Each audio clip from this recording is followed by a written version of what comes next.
अस्सलाम वालेकुम, welcome to राखी का किचन। तो आज बनाने जा रहे हैं फ़िश के पकोड़े। फ़िश के पकोड़े बहुत ही मज़ेदार बनते हैं। रमज़ान में आपने इस रेसिपी को जो है वो ज़रूर ट्राई करना है, आपको ज़रूर पसंद आएगी। तो आपने सबसे पहले जो है वो फ़िश ले लेनी है, कोई सी भी फ़िश ले लें। उसके जो है आपने अच्छे से धोकर जो है वो छोटे छोटे पीस जो है वो करवा लेने हैं। तो कुछ हमने छोटे पीस करवा लिए हैं, कुछ को हमने जो है वो बोनलेस ही रखा है। तो अब यहाँ पर जो है वो हम सबसे बना लेंगे पहले पकोड़ों का मसाला। तो पकोड़ों का मसाला जो है वो वैसे ही हमने बनाना है जैसे हम आलू के पकोड़े बनाते हैं। तो यहाँ पर जो है सबसे पहले हम आलू डाल देंगे, बारीक कटी हुई पालक डाल देंगे, एक बारीक कटी हुई जो है वो प्याज डाल देंगे, 2 से 3 हरी मिर्च बारीक कटी हुई डाल देंगे, धनिया डाल देंगे बारीक कटा हुआ। यहाँ पर जो है वो हमने 4 टेबल स्पून जो है वो बेसन शामिल कर देना है। बेसन की क्वांटिटी जो है वो कम ज़्यादा हो सकती है, तो अगर आपको जो है वो कम लगे तो आप और भी डाल सकते हैं। तो यहाँ पर नमक डाल देंगे, लाल मिर्च का पाउडर डाल देंगे 1 टीस्पून। तो यहाँ पर थोड़ी सी मिर्च मुझे कम लग रही थी तो मैंने यहाँ पर हाफ़ टी स्पून और शामिल कर दिया है। हल्दी डाल देंगे हाफ़ टी स्पून, भुना हुआ ज़ीरा डाल देंगे 1 टीस्पून, भुना हुआ जो है वो कुटा हुआ धनिया डाल देंगे 1 टीस्पून। 1 टीस्पून ही इसमें हम चाट मसाला जो है वो डाल देंगे।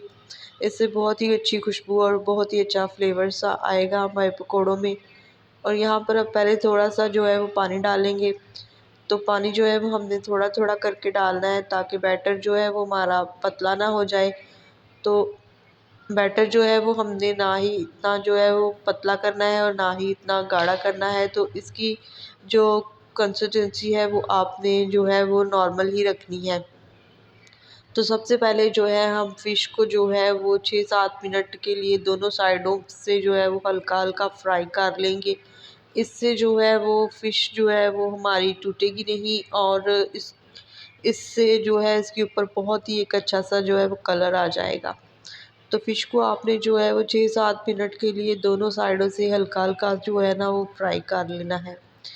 तो आपने जो है इस रेसिपी को जो है वो ज़रूर ट्राई करना है, बहुत ही मज़ेदार बनती है। रमज़ान में जो है वो इस रेसिपी को आप ज़रूर बनाएँ, अपने घरवालों को खिलाएँ और अपने दोस्तों और रिश्तेदारों में इस रेसिपी को जो है वो शेयर करें।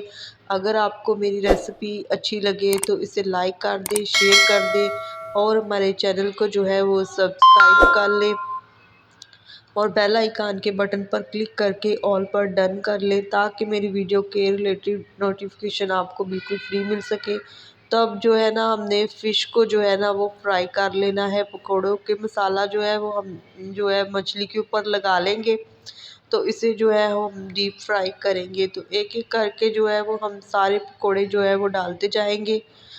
तो मीडियम फ्लेम जो है वो मैंने रखा है, बहुत ज़्यादा हाई फ्लेम पर नहीं इन्हें कुक करना क्योंकि जो हमारा मसाला है वो ऊपर से जो है वो जल जाएगा और फ़िश जो है वो हमारी अंदर से कच्ची रह जाएगी।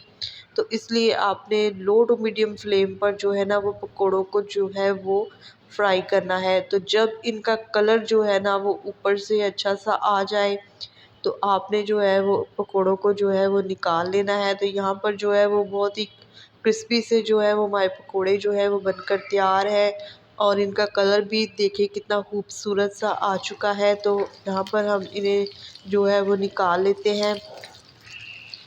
तो अगर आपको हमारी रेसिपी जो है वो पसंद आ रही है तो एक लाइक तो बनता है।